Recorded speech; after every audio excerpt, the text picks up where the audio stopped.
Have you ever woken up after a full night's sleep and still felt like you hadn't rested at all? You drank the coffee, you took the vitamins, you even tried going to bed early, but somehow you're still tired. And not just in your body, in your soul.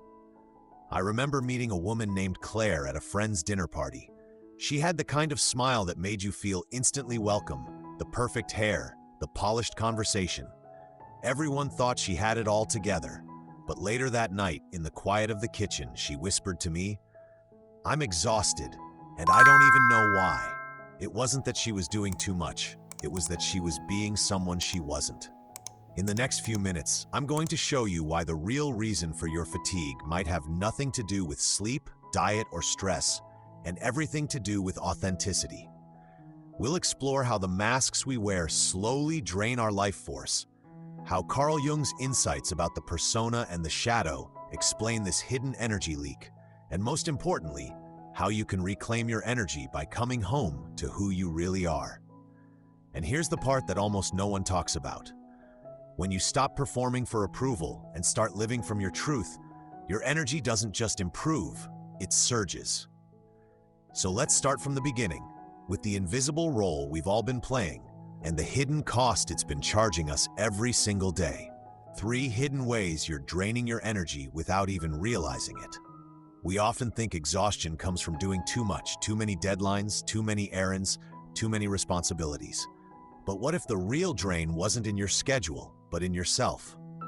Carl Jung once said that the persona is the mask we wear to meet the expectations of the world. That mask is useful. It helps us navigate work, relationships, and society.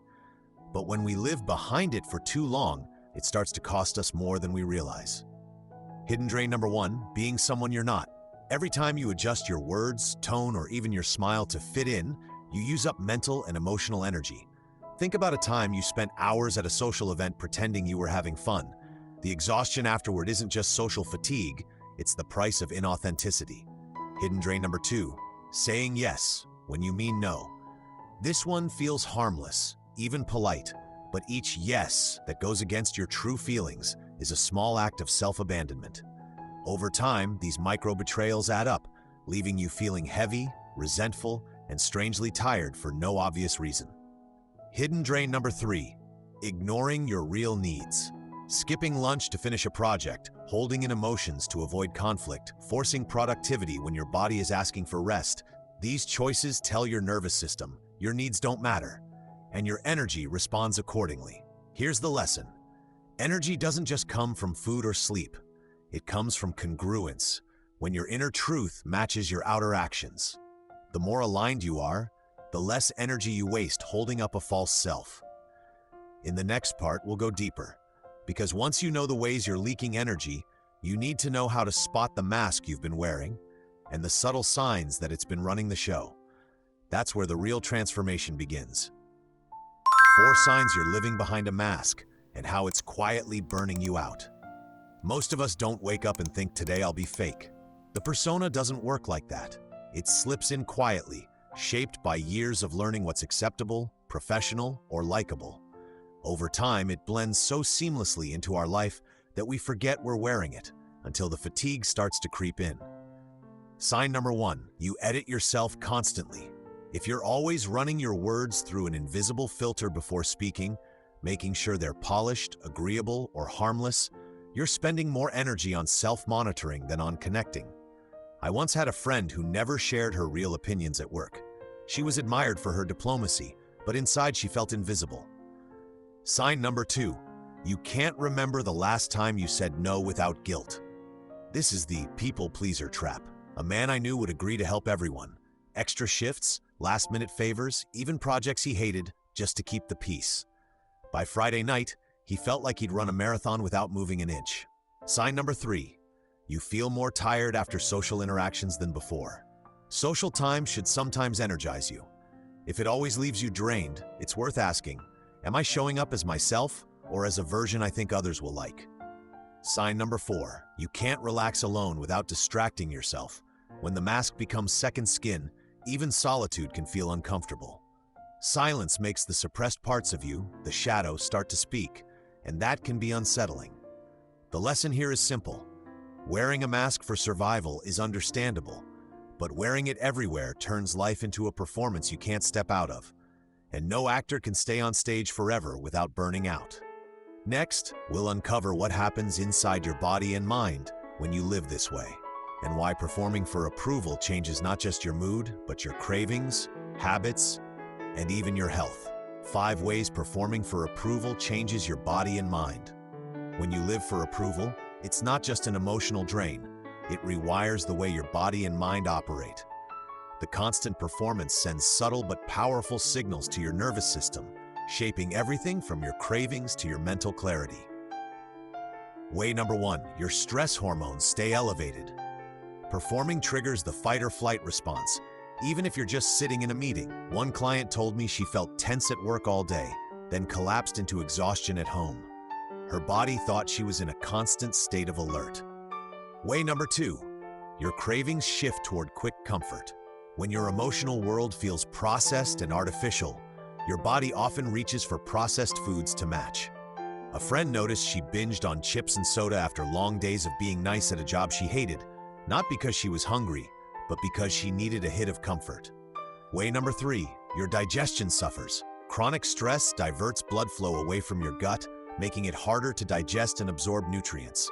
That's why some people experience bloating or stomach pain after stressful social or work situations. Way number 4, your decision-making becomes reactive. When approval is the goal, your choices are shaped by what others will think, not what you truly want. This creates a cycle of second-guessing and overthinking, which burns even more energy. Way number 5, your sleep quality declines. You might get 8 hours, but if your mind is replaying conversations or planning tomorrow's performance, your rest isn't truly restorative. The lesson? Your body mirrors your inner life. If your inner life is filled with pretense, your body responds as if it's under siege, and it can't thrive that way. Next, we'll tackle the myths about chronic fatigue that keep so many people stuck, and why your exhaustion might be a message, not a malfunction. 3 myths about chronic fatigue that keep you stuck. Chronic fatigue is one of those experiences that can feel both invisible and overwhelming. Because it's not always easy to explain, we often accept myths about it without question.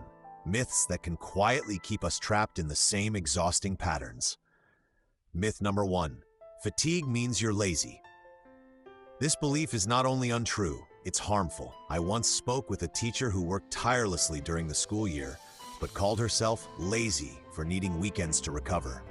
In reality, her constant performance, managing classrooms, pleasing parents, keeping a smile on, was draining her more than any physical task. Fatigue is often a sign of overextension, not under-effort. Myth number 2, more rest is the only cure. Sleep is essential, but it can't fix exhaustion caused by living out of alignment. I knew a man who slept 9 hours a night and still woke up tired because every day at work he was playing a role he hated. Resting the body helps, but restoring the soul is what truly brings energy back. Myth number 3, being liked equals being safe. Many of us learned early that approval could protect us from rejection, conflict, or criticism. But in adulthood, chasing constant approval can create emotional debt. You give and give, hoping to be liked, but end up feeling unseen and depleted. The truth is, chronic fatigue is often a message, not a malfunction. It's your body's way of saying, this life you're performing isn't sustainable. When we stop treating fatigue as a flaw and start seeing it as feedback, we open the door to real change.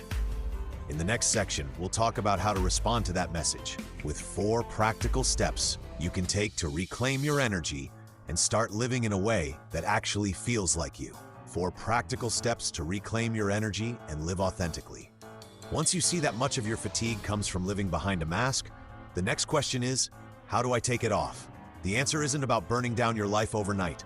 It's about small, intentional shifts that reconnect you to your real self and in turn, restore your energy. Step number 1, practice micro-honesty. Start with safe situations. If you're tired, say so. If you don't want dessert, decline politely. A friend of mine began telling small truths at work, and within weeks, she felt lighter, like she didn't have to keep up a character anymore. Step number 2, do shadow check-ins. Once a day, ask yourself, what am I feeling that I haven't expressed? Journal it out. You may be surprised how much energy you've been spending just holding things in. Step number 3, notice your food as feedback. Watch how your cravings shift. A client told me that as she began living more authentically, she stopped craving fast food and started craving fresh meals. The change wasn't forced. Her body simply stopped asking for the quick fixes that matched her old, stressed-out self. Step number 4, audit your relationships. Identify which people or environments leave you energized versus drained. Then choose to spend more time in spaces where you can be yourself without performing.